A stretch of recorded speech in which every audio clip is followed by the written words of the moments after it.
Donc, pour me représenter rapidement, donc Nicolas Mercatili, donc moi je suis consultant SEO depuis 2010. Donc j'ai cofondé donc semjuice.com, qui est une plateforme donc, de netlinking où on vient accompagner nos clients pour gagner en visibilité grâce à des stratégies de lien.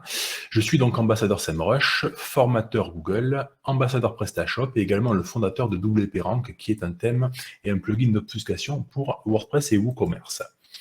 Donc petit aperçu donc du sommaire. Premier point, comprendre l'intention de recherche.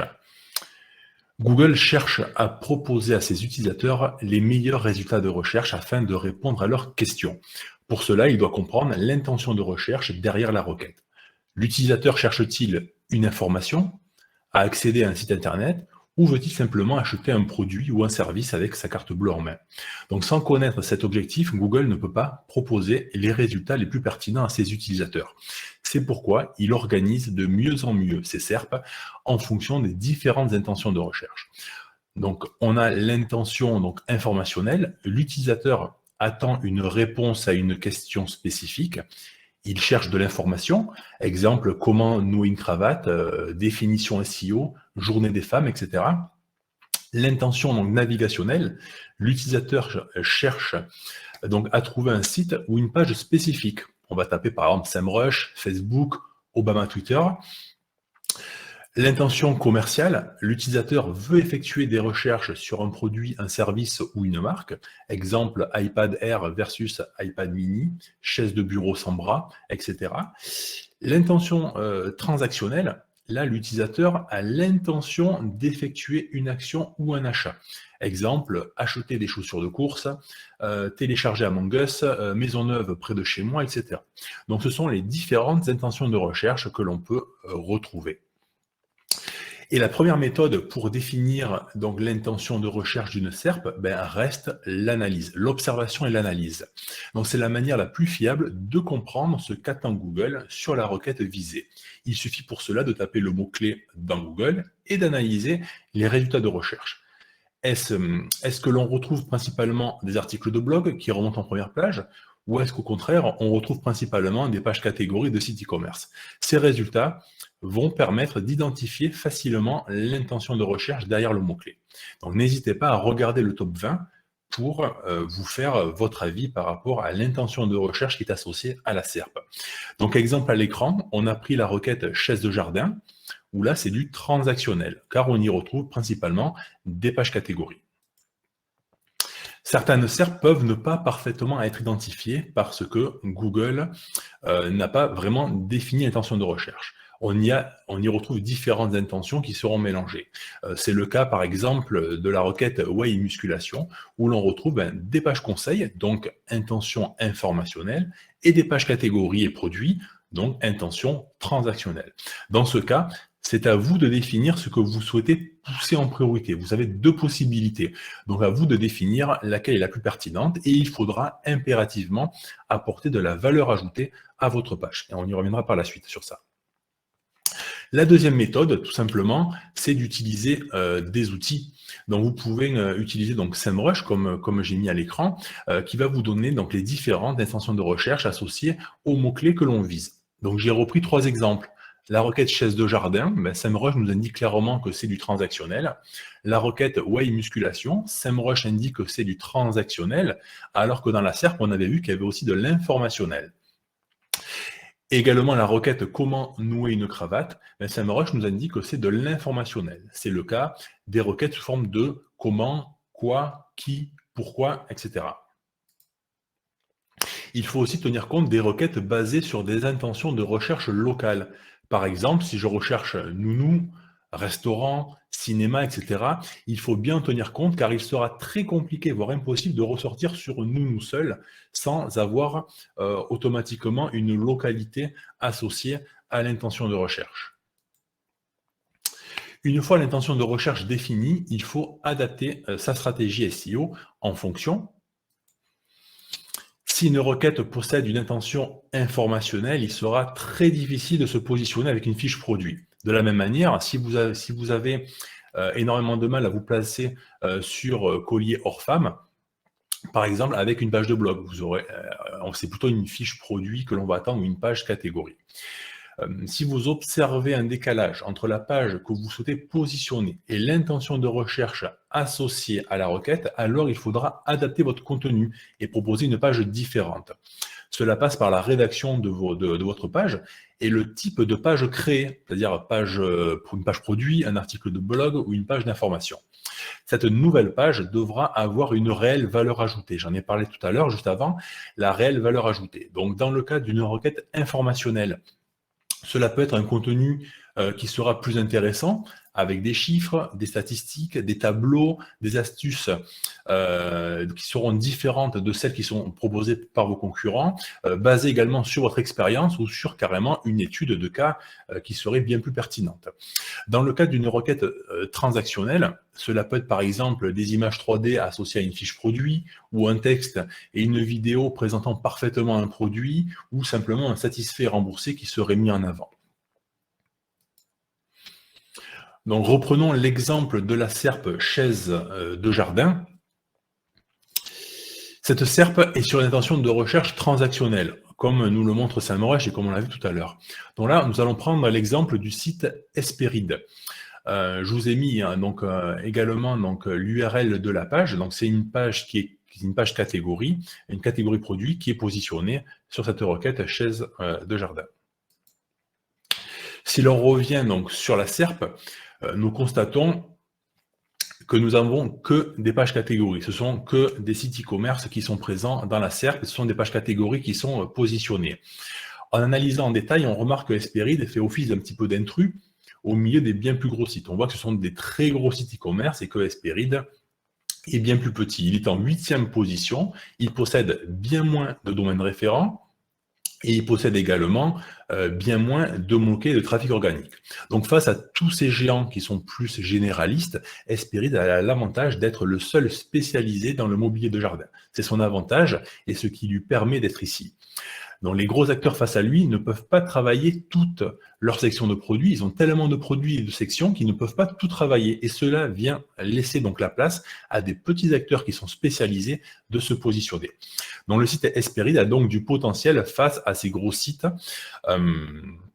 Une petite remarque, nous avons au milieu donc Castorama.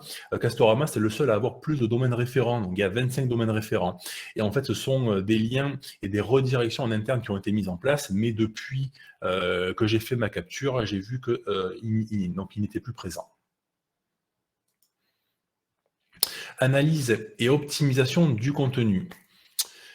Voici le texte qui est présent sur la page catégorie du site Hesperide. Donc c'est un bloc texte qui est présent sous les produits. Vous avez donc la page catégorie, le listing de produits et en bas vous avez ce texte-là qui est ce qu'on appelle, j'appelle ça les textes SEO qui sont là pour faire ranker les pages catégories.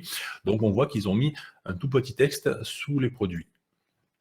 Pour analyser donc la pertinence du contenu, vous pouvez utiliser différents outils. En France, on a beaucoup de chance d'avoir énormément d'outils qui nous aident à optimiser tout ça. Ce qui va être intéressant d'analyser sur la page, ce sont les différents leviers d'optimisation que les outils peuvent nous aider à évaluer. Ici, donc, on est sur SEMJ et le score d'optimisation globale de la page est de 33 sur 100.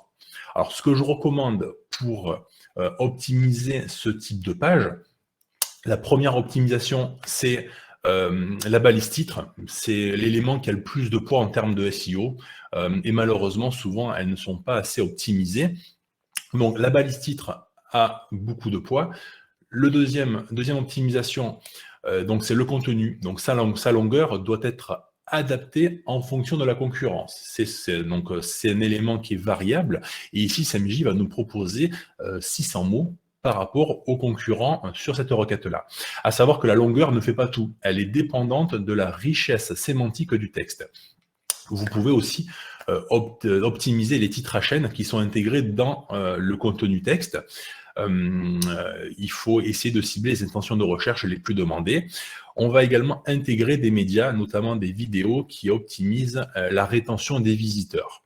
Et le troisième élément, donc le maillage interne, SEMJ nous propose des recommandations pour cela.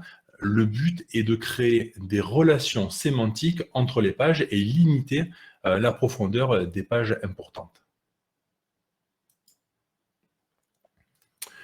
Première optimisation, comme on a vu, la balise titre.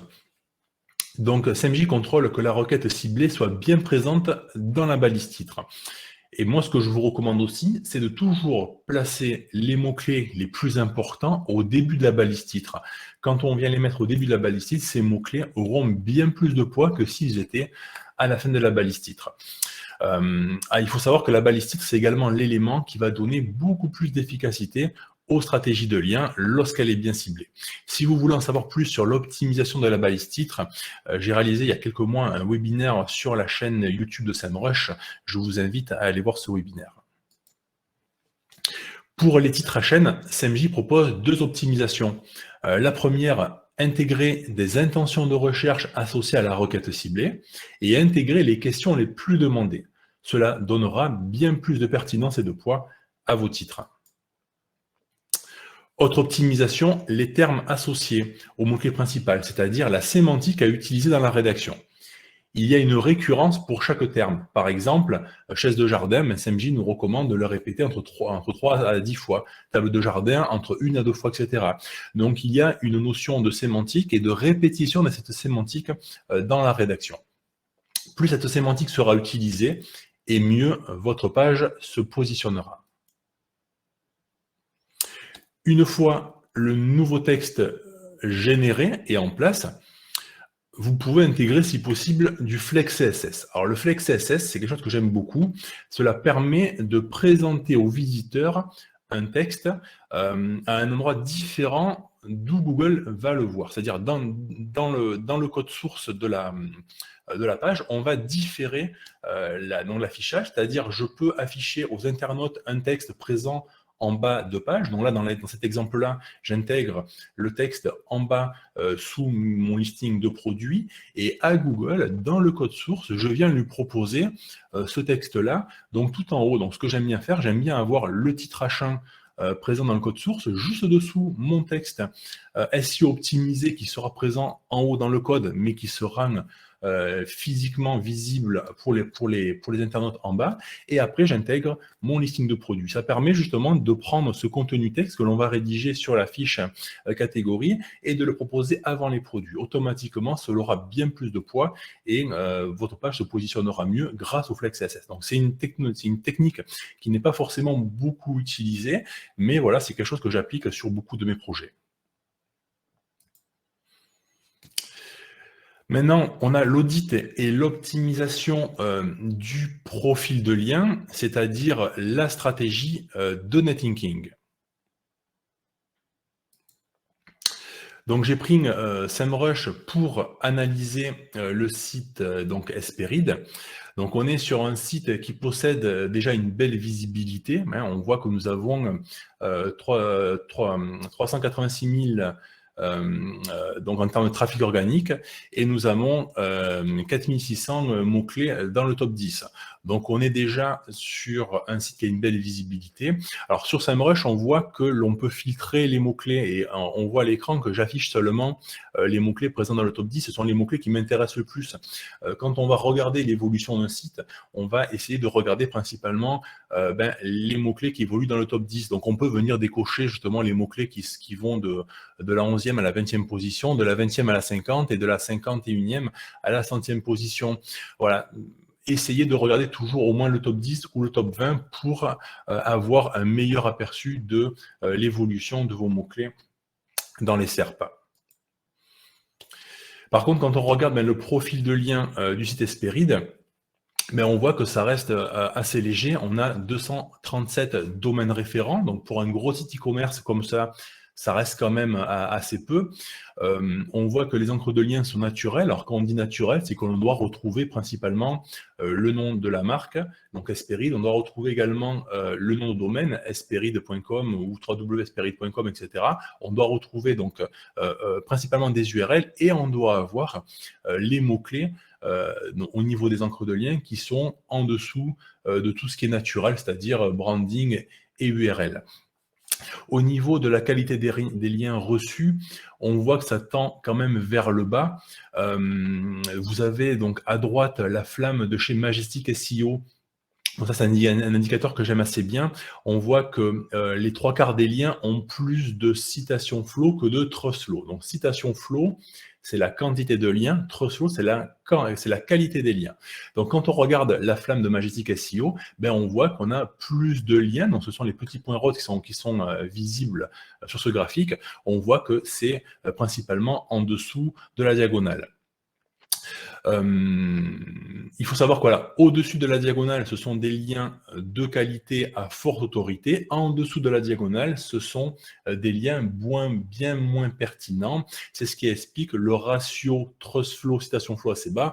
On le voit présent sur la gauche, ou en dessous le 25, citation flow on a 25, et dessous on voit un pourcentage, 68%. 68%, c'est la qualité des liens versus la quantité des liens. Donc on voit qu'on est assez faible. Il faut être autour des 100% pour avoir une qualité plus importante. Donc le site Hesperide est donc le parfait candidat pour actionner le levier du netlinking. Pour la stratégie de netlinking, il faut s'adapter à la SERP. Donc, commencer par un rythme d'acquisition des liens qui soit assez faible. On a vu que les concurrents n'avaient pas forcément beaucoup de liens, donc il faut éviter d'arriver et de déployer beaucoup de liens. On va rester sur 2 à 3 liens par mois, parce que vraiment c'est une SERP qui n'est pas agressive, et nous l'avons vu précédemment, voilà, les concurrents ont peu de liens. Tout à l'heure, on avait la SERP sur l'outil SEO Observer avec justement le nombre de domaines référents sur chacune des pages, et on voit qu'effectivement il y avait très peu de liens.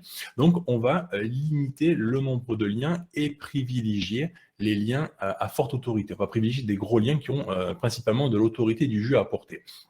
Il est important donc de ne pas se retrouver à être les seuls à avoir beaucoup de liens d'un coup. Il ne faut pas que ce soit visible de façon trop marquée. Au niveau de la durée de la stratégie de lien, on va partir sur 6 à 12 mois parce que aujourd'hui, quand on fait du lien, ce n'est pas immédiat. Ce n'est pas aujourd'hui, il faut vraiment du temps. Les actions que l'on mène aujourd'hui mettent plusieurs mois à être visibles. Donc c'est vraiment l'endurance et la récurrence de ce travail-là qui va donner des résultats. Acheter un lien de temps en temps ou ne pas déployer les liens au travers d'une réelle stratégie donnera peu, voire pas de résultats. C'est vraiment cette endurance-là qui va donner de l'efficacité, que tous les mois, on ait des liens qui tombent, etc. Et c'est ce travail d'endurance qui va porter ses fruits. Les actions ne sont pas instantanées, ça je vous l'ai dit, et la clé du travail, c'est le temps, c'est un travail d'endurance, il y a une inertie, il faut vraiment avoir en tête qu'il y a une inertie entre les actions qui poussent un site et l'impact visible après dans la SERP. Pour les encres de lien, on commence sur des encres qui seront larges et branding, et on se permet quelques encres optimisées sur les sites les plus pertinents, les plus puissants. Ne pas hésiter à utiliser la sémantique associée également. Donc, on n'est pas forcément obligé de mettre toujours des encres de lien avec les mots-clés que l'on cible. Google aime bien également la sémantique. Donc, par exemple, on pourrait mettre fauteuil, table, mobilier, mais également les marques des fabricants. Ça va permettre de donner un signal différent et d'utiliser des encres différentes. Ce qui est dangereux aujourd'hui quand on fait du netlinking, et c'est ce que Google vient pénaliser, c'est l'abus sur les encres de lien. Il faut rester naturel, on ne doit pas avoir X fois une même encre optimisée, répétée sur son profil de lien. Il faut vraiment essayer d'avoir des encres de lien qui soient les plus variées et éviter de répéter une même encre parce que ce n'est pas naturel d'avoir par exemple 5 fois l'encre de lien chaise de jardin. Ce n'est pas naturel. On va essayer d'avoir quelque chose de beaucoup plus large et beaucoup plus varié. La destination des liens. Donc le site ne reçoit pas forcément beaucoup de liens naturellement, donc nous déployons la plus grande partie des liens sur la page catégorie qui nous intéresse. C'est là où on va envoyer les plus gros liens.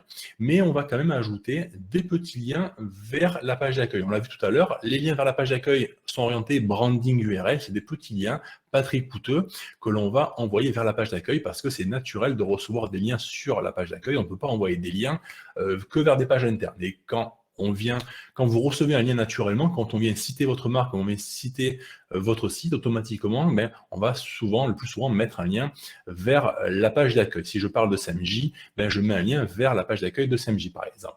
Et donc, les liens les plus gros, ceux qui sont les plus coûteux, on va les utiliser pour les pages internes, pour la requête que l'on cherche à cibler. Hop, je vois que j'ai... Voilà, hop, le partage d'écran est revenu. Pour les types de liens, majoritairement dans de nouveaux articles qui sont publiés donc sur les sites éditeurs, c'est le plus naturel, mais on peut également utiliser des liens dans des articles existants. Dans ce cas, on vient compléter un article déjà existant, on vient rajouter du contenu, une valeur ajoutée à un article déjà existant, et on vient intégrer le lien dans la sémantique associée. Et dans le but de limiter le nombre de liens envoyés en direct vers le site, il faut passer par la technique du lien vers le lien. Alors, je ne sais pas si c'est quelque chose qui vous parle.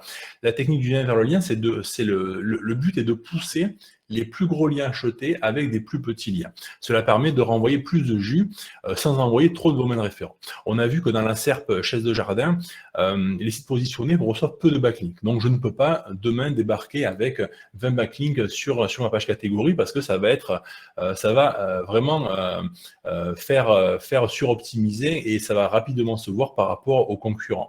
Donc, ce que l'on peut faire, c'est qu'on vient mettre des gros liens et on achète des gros liens qu'on envoie donc vers le site par rapport à l'autorité du domaine et la puissance qu'ils ont, donc ils vont transmettre beaucoup de jus. Mais il faut savoir que sur les gros sites, les sites les plus coûteux, le jus va s'estomper un peu plus rapidement parce que ce sont des sites qui ont beaucoup d'autorité, qui publient beaucoup. Et l'article sur lequel on a publié un lien va prendre de la profondeur sur le site. Et du coup, plus l'article a de la profondeur, moins il envoie de jus. Par contre, il y a toujours l'effet d'autorité que l'on reçoit. On achète un gros lien sur un gros site, il y a une grosse autorité que l'on reçoit. Parce que quand on reçoit un lien depuis un site qui est très puissant, il y a vraiment cette notion d'autorité, de confiance à travers le lien. Et donc, le but du lien vers le lien, c'est de renvoyer des petits liens vers la page qui nous fait un lien sur le gros site. Et du coup, on va récupérer indirectement du jus au travers du gros site. C'est-à-dire, au lieu d'envoyer des petits liens vers ma page catégorie, je vais rajouter des domaines référents. Et donc, ça va déjà, c'est pas forcément bon parce qu'on a vu qu'il fallait pas trop en mettre. Et alors que si je passe par justement mon gros site qui est un lien intermédiaire du coup entre les deux, je renvoie du jus à travers ce site-là. Bon, j'en perds un petit peu plus du coup au passage, mais par contre, je viens récupérer l'autorité à travers de ce jus-là. Donc voilà, le lien vers le lien, c'est une très bonne chose et il ne faut pas hésiter à utiliser cette technique-là parce que ça va limiter le nombre de domaines référents et ça va envoyer du jus au travers de l'autorité d'un plus gros site. Voici un exemple de stratégie déployée via SEMJUS. Donc, chaque mois, la typologie des liens change. Donc, on a le nombre de liens, on a l'autorité des sites, les encres de liens utilisées, les pages de destination, le nombre de mots et d'articles, etc.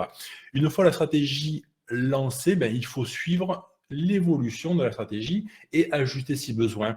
Donc, on peut utiliser des outils tels que SEMrush pour suivre l'évolution des mots-clés. On l'a vu tout à l'heure, on avait donc les mots-clés présents dans le top 10. Ça, c'est quelque chose que j'aime bien regarder et monitorer, voir justement cette évolution-là, parce qu'une stratégie de lien va permettre de faire monter donc les mots-clés que l'on cible, mais va faire également monter l'ensemble des mots-clés. Les mots-clés ciblés par la stratégie vont monter plus rapidement, mais ça va créer une inertie et l'ensemble des mots-clés vont également monter plus doucement que les mots-clés ciblés, mais ça va quand même monter. Donc, on peut le suivre sur SEMrush en regardant le top 10 ou le top 20. Et également la progression de votre chiffre d'affaires sur les produits et les catégories qui ont été ciblées. Donc pour tout ceci, bien sûr, il ne s'agit que d'une feuille de route. Tout ce que je vous ai présenté, les 7 étapes, c'est une feuille de route qu'il faudra éventuellement réajuster en fonction des résultats obtenus au fil des mois. Nous avons vu donc que le contenu a beaucoup d'importance, il est indispensable pour positionner donc une page aujourd'hui. Une fois la page optimisée, c'est les liens qui vont venir un petit peu faire la différence et pousser la page et permettre de donner plus de popularité au site tout en améliorant son branding et donner plus de visibilité donc aux pages ciblées en améliorant donc la position des requêtes les plus importantes donc dans les SERP, générer plus de trafic et générer plus de chiffre d'affaires. Donc, le contenu ou lien, l'un sans l'autre, eh ben, ça n'apportera pas grand-chose. C'est vraiment le duo gagnant, le contenu, on optimise ses contenus et derrière, on vient optimiser derrière ces liens. Voilà, j'ai terminé. C'était un peu plus rapide que prévu. Merci beaucoup pour votre attention. Et puis maintenant, écoutez, je suis là pour vos questions. Bah écoute, merci Nicolas, ça nous fait plus de temps pour les questions. On a à peu près 20 minutes devant nous. Donc, en tout cas, n'hésitez pas à poser toutes vos questions à Nicolas. Et si vous souhaitez qu'elles soient répondues, vous pouvez voter aussi pour vos questions préférées. Alors, Nicolas, si je commence par une question de Fanny. La description courte en dessous d'une bannière a-t-elle plus de valeur que la description longue présente en dessous du listing de produits? La description courte en dessous d'une bannière a-t-elle plus de valeur que la description longue en dessous du listing de produits? Alors, je pense que là, on nous parle donc, sur une page catégorie. Sur une page catégorie, vous avez souvent, sur la plus grande partie des thèmes qui sont utilisés pour le e-commerce, vous avez une petite description qui est en introduction de la catégorie, et vous avez donc un texte qui est sous le listing des produits. Alors, moi, ce que j'aime bien faire, c'est fusionner les deux, c'est-à-dire j'aime bien avoir un seul bloc texte, et ce bloc texte, comme on l'a dit, je le mets en flex CSS au-dessus, c'est-à-dire j'ai un seul texte qui est pris en haut, et j'essaie de mettre peut-être 500, 600, 1000 mots en fonction de ce que SEMJ, par exemple, peut me recommander en termes de longueur. Donc, les deux sont différents. Alors, si on conserve les deux, j'ai tendance à dire que la description courte en haut, elle est importante parce qu'elle vient décrire la catégorie, c'est-à-dire la description courte, c'est l'introduction avant le listing des produits qui est dessous. Donc, on doit présenter au mieux ce qui est proposé sur la page. Et le texte qui est dessous, lui, on va l'orienter surtout sur une requête que l'on veut cibler. Si je veux me cibler par exemple une typologie de produit, c'est là où je peux essayer de développer un petit peu plus sur la requête que je veux cibler pour que la page catégorie se positionne sur ma requête. Voilà, vraiment. Donc la description en haut, on ne cherche pas forcément à l'utiliser pour se positionner, c'est vraiment pour répondre aux internautes et leur décrire au mieux ce qui est proposé. Et le texte qui est en dessous, il est plus costaud, il est plus important, et on va intégrer du coup la sémantique de la requête qui est à cibler par la page catégorie. D'accord. Merci. Là, j'ai une super question de Guillaume. Est-ce que tu peux nous donner un exemple concret de la technique lien vers le lien? Un exemple concret. Alors, pour vous expliquer ça, un exemple concret, je peux que vous expliquer ça un peu plus en détail. J'ai mon site qui est ici. J'achète un gros lien sur un site qui est très puissant. Donc, dans ma thématique, je suis par exemple pisciniste. J'achète un lien sur un très gros site dans l'univers de la piscine. Et ce que je fais, c'est que une fois que j'ai publié ce lien-là, au bout de quelques mois, je viens renvoyer des liens vers ce site-là, qui va, lui, conserver le lien vers mon site. C'est-à-dire, je ne peux pas, on l'a vu tout à l'heure sur la SERP chaise de jardin, on a vu que les sites avaient très peu de domaines référents, ils avaient 1, 2, voire 3 liens maximum sur la page catégorie. Donc demain, vous ne pouvez pas envoyer beaucoup plus de liens vers votre page à vous, parce que ça va dénaturer par rapport aux autres. Et c'est ce qui reste dangereux. Donc du coup, on va essayer d'acheter des liens qui sont assez puissants, qui ont de l'autorité, et du coup, on va faire un lien. Je fais un lien vers le site qui parle de piscine, vers la page qui me fait le lien, et après, moi, j'ai toujours ce lien qui revient vers moi. Ce qu'il faut comprendre, c'est quand on achète du lien, on achète deux choses. On achète l'autorité du site, c'est-à-dire la popularité qu'a le site dans sa thématique, dans son univers, c'est-à-dire vraiment l'expertise et l'autorité qu'il a. Et on vient après acheter également du jus SEO. Le jus SEO, il est instantané dès qu'on achète le lien. Plus l'article est proche de la page d'accueil, plus l'article qui nous fait le lien va nous envoyer du jus. Donc là, on a du jus assez rapidement. Par contre, l'autorité, on la garde toujours parce qu'on reçoit toujours le lien que l'on a. Par contre, la partie jus, plus un article prend de la profondeur, j'ai un article qui est à 2 clics de la page d'accueil, il enverra plus de jus que si mon article il est à 6 clics de la page d'accueil, par exemple. Donc le but, c'est de compenser la perte de jus que l'on a sur le site en lui-même, qui nous fait le lien, et de compenser ce jus-là en externe. On compense le jus interne que l'on perd via la profondeur par du jus en externe. Alors, je ne sais pas si c'est bien clair, Guillaume, c'est possible de me dire, mais voilà, le but, c'est de faire indirectement, je passe par un site pour faire mon lien. Du coup, je n'ai toujours qu'un seul domaine référent qui arrive vers mon site, mais j'envoie du lien vers ce site-là pour ne pas envoyer les liens en direct vers mon site. Est-ce que vous pouvez nous dire dans le chat si c'est tout clair pour vous? Apparemment pas. Mais il n'y a qu'une seule personne qui a... Ah non, deux. Une. Il faudrait faire. Alors, vous pouvez aller voir sur le site de Semjust, on a un article qui est dédié à ça. Tapez Semjust lien vers le lien. Vous allez tomber sur l'article. Il y a une vidéo d'Eliott Bobier justement qui en parle aussi. Ouais, et n'hésitez pas à aller voir, ou sinon après revenez me voir où j'essaierai à ce moment-là de faire un petit schéma et de publier ça après derrière pour vous expliquer un petit peu plus. Mais le but c'est vraiment le côté indirect, c'est-à-dire je fais un lien vers un site qui me fait un lien. Mais il faut que ce soit un gros site, c'est-à-dire on ne fait pas du lien vers le lien vers un petit site, on va chercher un gros site pour justement réutiliser l'autorité de ce site-là. J'ai partagé du coup l'article de Semjust et je vois au final que beaucoup. La plupart des personnes ont compris. Ok, super. Ensuite, une question, j'en ai vu passer pas mal, sur le Flex CSS. Est-ce que pour toi, Nicolas, le Flex CSS est bien vu? Oui, alors tout ce qui est Flex CSS, obfuscation de liens, etc., ce sont des choses qui sont là pour optimiser le site et ne pas forcément berner l'utilisateur. Aujourd'hui, Google, ce qu'il vient pénaliser, c'est quand on vient berner, tromper l'utilisateur. Le Flex CSS, c'est juste simplement de différer l'affichage d'un élément. Donc, le Flex CSS, c'est pas forcément une technique SEO. C'est un jour le développeur avec qui je bosse, Jorel, qui m'a présenté ça parce que lui, il l'utilisait sur certains projets parce qu'il y avait un besoin là-dessus, mais pas forcément sur le côté SEO.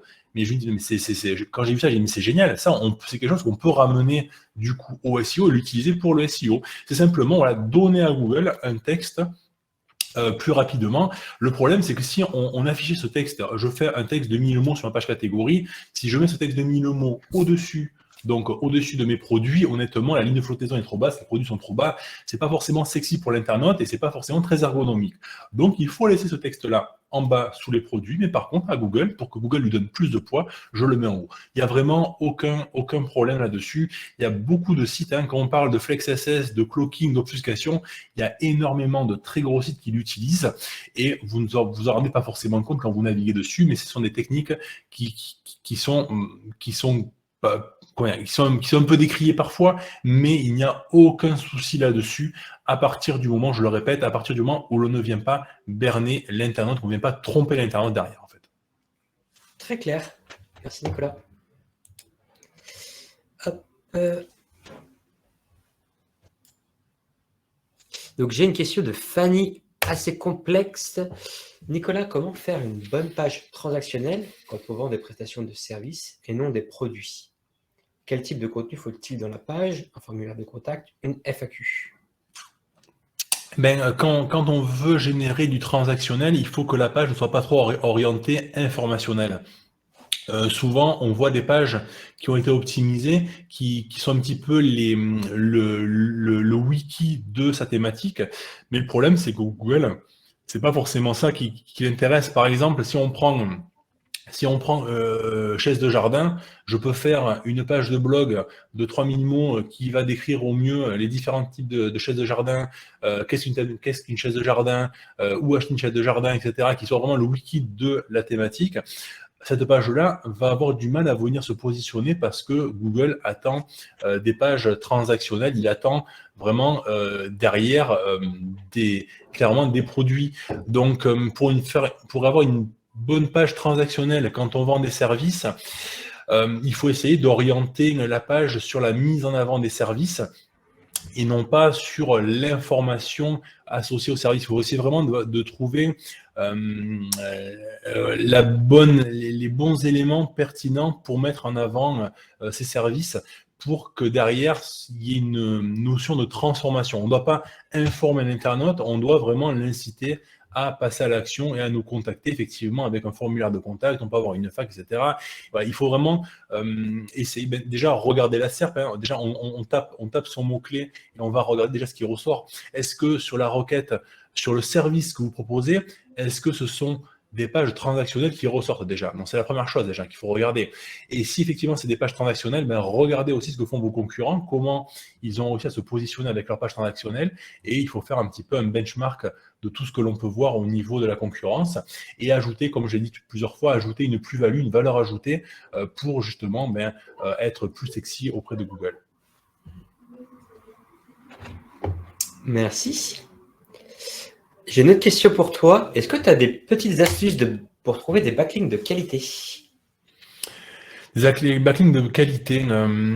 Alors, pour rebondir un petit peu à ce qu'Olivier Andrieux a pu dire tout à l'heure, effectivement, il faut éviter ce qu'on appelait à l'époque les fermaliens. Ce sont des sites qui sont là que pour vendre du lien et qui ont aucune pertinence, hein. Il faut essayer d'être sur des sites qualitatifs. Un site qualitatif, c'est un site qui va publier régulièrement des contenus, qui est mis à jour, où il y a un blogueur identifié derrière, où il y a des réseaux sociaux associés derrière, qui soient forcément bien thématisés et qui aient de l'autorité. Donc plus les backlinks de qualité sont des backlinks qui seront bien plus chers que les autres, hein. Un lien, ça peut commencer, on peut acheter un lien à partir de 10 € et ça peut monter jusqu'à 2000, 3000 €. Donc trouver des liens de qualité, ça se trouve, mais ça a un coût. Voilà, donc il suffit de regarder déjà autour de soi. Alors souvent, quand je discute avec des e-commerçants, par exemple, et qui découvrent un petit peu la notion de netlinking, je leur dis déjà, prenez votre téléphone, regardez déjà qui vous avez dans votre carnet de contact. Il y a sûrement des personnes, des fournisseurs, des partenaires, etc., qui ont un site internet, qui peuvent vous faire un lien. C'est un lien qui sera bien thématisé, qui sera légitime à avoir, etc. Donc, essayez déjà de voir dans votre entourage qui peut vous faire un lien qui soit pertinent dans votre thématique. Surtout, c'est important de rester dans votre thématique. Et puis après, si vous voulez un peu plus de liens et gagner encore un peu plus d'autorité, vous pouvez vous-même contacter des blogueurs, regarder quels sont les blogueurs influents dans votre thématique, ou vous pouvez venir sur des plateformes comme la mienne, où là, vous n'avez pas à vous embêter, vous expliquez le besoin que vous avez en termes de liens, et nous derrière on a un catalogue de 11 000 sites partenaires, donc on est capable de trouver vraiment les bons sites bien thématiques, etc. Donc voilà, il y a différentes possibilités. Les liens les moins chers, c'est ceux, demandez simplement à votre entourage des liens dans votre thématique principalement. Ok. J'ai une question où tu as déjà en partie répondu, Nicolas, mais je l'aime bien, elle apporte de la nuance. Question de Thomas. Pour une catégorie produit, est-ce que rajouter trop de texte en haut ou en bas ne détourne pas l'intention de recherche des internautes? Est-ce qu'une page catégorie avec trop de texte ne deviendrait pas une page informationnelle? C'est très pertinent, effectivement, c'est le cas. Si on se retrouve à avoir trop de contenu texte présent en haut de la page, effectivement, on peut avoir ce problème-là, et je l'ai déjà vu avec des clients qui avaient vraiment fait une tartine au niveau de contenu, il y avait peu de produits, etc. Donc c'est pour ça qu'il faut essayer d'avoir une page qui soit la plus cohérente possible. Donc effectivement, si j'ai 3 produits sur la page, on va éviter d'ajouter trop de contenu à côté. On va essayer de trouver le bon équilibre entre qu'est-ce qui est déjà présent sur ma page. Alors, une petite astuce également que j'aime bien, quand on est sur une page catégorie produit, ce que vous pouvez rajouter, donc si vous utilisez par exemple un CMS comme WordPress et WooCommerce ou PrestaShop, vous avez les résumés des produits qui sont présents sur les fiches produits. Donc, vous avez toujours la photo produit, le bouton panier, vous avez un petit résumé qui est toujours à côté. Ce résumé-là, j'aime bien l'afficher sur les pages catégories, c'est-à-dire vous demandez à votre développeur de vous ajouter cela sur les pages catégories. Du coup, ça va venir enrichir sémantiquement un petit peu plus la page catégorie en rajoutant du contenu à chaque produit. Et le fait de rajouter d'avoir beaucoup de produits sur la page. Alors, sur les pages catégories, je conseille toujours d'avoir une trentaine de produits à peu près. 30 produits, c'est le bon équilibre entre ne pas en avoir trop peu et une grosse pagination, et ne pas en avoir trop et avoir des pages qui sont trop lourdes à charger. Donc, une trentaine de produits, c'est le bon équilibre. On vient optimiser un petit peu la pagination, mais on n'a pas des pages non plus forcément trop lourdes. Donc, 30 produits, et vous avez les 30 extraits. Vous avez le nom du produit, vous avez l'extrait, le résumé du produit présent sur chaque produit, et après, vous avez éventuellement votre texte en introduction en haut de la catégorie et vous avez également votre texte SEO en bas. Si on respecte ça et qu'on est sur des choses cohérentes comme cela, il n'y a aucun souci. Mais effectivement, si on n'a pas forcément optimisé sa page catégorie, qu'on a trop peu de produits dessus et qu'on vient bourrer de texte derrière, effectivement, on peut avoir le problème où la requête est vue différemment. On est plus sur de l'informationnel parce qu'il n'y a pas assez de contenu associé au texte. Très clair, merci. Petite question, pour toi Nicolas, est-ce qu'il y a une différence entre obtenir un lien dans un article existant qui se positionne ou dans une nouvelle publication? Les deux sont très bien. Le mieux, c'est d'avoir un mix des deux. Le problème, c'est qu'on ne peut pas baser une stratégie de lien que sur des articles existants, c'est-à-dire je ne peux pas demain avoir que des liens dans des articles existants. Donc du coup, j'aime bien diversifier la provenance des liens. Donc je n'ai mentionné que les liens dans les articles existants et les nouvelles publications, mais on peut aussi avoir des liens qui seraient des liens sur des pages d'accueil, on peut aussi avoir des liens via des sites satellites que l'on pourra avoir, etc. Donc il y a différentes typologies de liens que l'on peut avoir. Le mieux, c'est de mixer un petit peu l'ensemble. Par contre, il faut avoir en tête que ce qui est le plus naturel, c'est d'avoir un lien dans une nouvelle publication. Donc peu importe ce que vous allez acheter comme type de lien, il faut au moins avoir 70-80% de liens dans des nouvelles publications. C'est ce qui est le plus naturel. Mais voilà, c'est bien de diversifier quand même c'est les types de liens. Donc on parle donc les types de publications, articles existants, etc. Il y a aussi la notion aussi de type de site. Est-ce que je peux avoir un lien depuis un forum dans ma thématique? Est-ce que je peux avoir un lien sur un site e-commerce également? Parce que les sites e-commerce, ils ont parfois des blogs. Et sur ce blog-là, est-ce que je peux justement sur le site d'un partenaire avoir un lien également parce qu'on a des produits qui sont en relation? Voilà. Le mieux, c'est de vraiment cibler les différents types de CMS, différentes typologies de sites et différentes typologies de publications. Voilà. Il faut éviter d'avoir toujours la même chose qui se répète et qui tombe tous les mois. Très bien. Et pour un article de 1000 mots, combien de liens internes et de liens externes tu recommanderais? Il n'y a pas forcément de règles là-dessus. C'est pas parce que j'écris 500 mots que je mets un lien, 1000 mots je mets 2 liens et 2000 mots je mets 4 liens. Non, du tout en fait. Il faut essayer de varier cela. Et même pour ceux qui possèdent des sites et qui vendent des liens, on essaie de faire varier cela. On peut avoir un article où on aura seulement un lien vers le site de l'annonceur qui a acheté le lien. On peut avoir un autre article avec un lien vers le site de l'annonceur, mais un lien également vers une source d'information et puis pourquoi pas un lien vers un autre article en relation. Il faut essayer de varier un petit peu les choses et il n'y a pas de règle. En fait, moi, je ne vous recommande pas de dire, voilà, j'ai 1000 mots, je mets 2 liens. J'ai 1500 mots, je mets 3 liens. Non. On est vraiment sur, il faut varier les choses. Et c'est quand on est trop dans la répétition, qu'on cadre trop les choses, que l'on peut identifier ce qui a été fait, ce qui a été manipulé. Donc, non, essayez de varier cela. J'achète un article de 1000 mots sur tel site, j'ai qu'un seul lien. J'achète un article de 500 mots sur tel site, je peux mettre 2 liens aussi, par exemple. Voilà. Après, évitez d'avoir aussi trop de liens vers votre site, c'est-à-dire vous mettez pas 3 liens vers votre site dans un article. Il faut éviter aussi que l'article fasse votre promotion. Quand on achète donc un lien, quand on achète donc un article, le meilleur lien, c'est celui qui est sur un article qui répond à une intention de recherche que l'article va ranker. Si on est sur un article de 1500 mots qui répond à une intention de recherche et où votre site est amené de manière naturelle parce qu'on n'en fait pas la promotion, parce qu'on va mentionner un service, quelque chose, et dire, voilà, vous pouvez regarder sur ce site-là, par exemple, c'est le meilleur lien. On ne fait pas un article qui va faire de l'auto-promo de ce que vous faites. C'est pas forcément naturel et ça va pas forcément bien ranker. Donc voilà, répondez aux intentions de recherche et puis les liens, faites ce qui est naturel. Parfois, vous aurez un lien, 2 liens, 3 liens dans l'article. Il n'y a aucun souci, il faut le faire varier au maximum. Parfait. Et je suis en train de chercher une dernière question.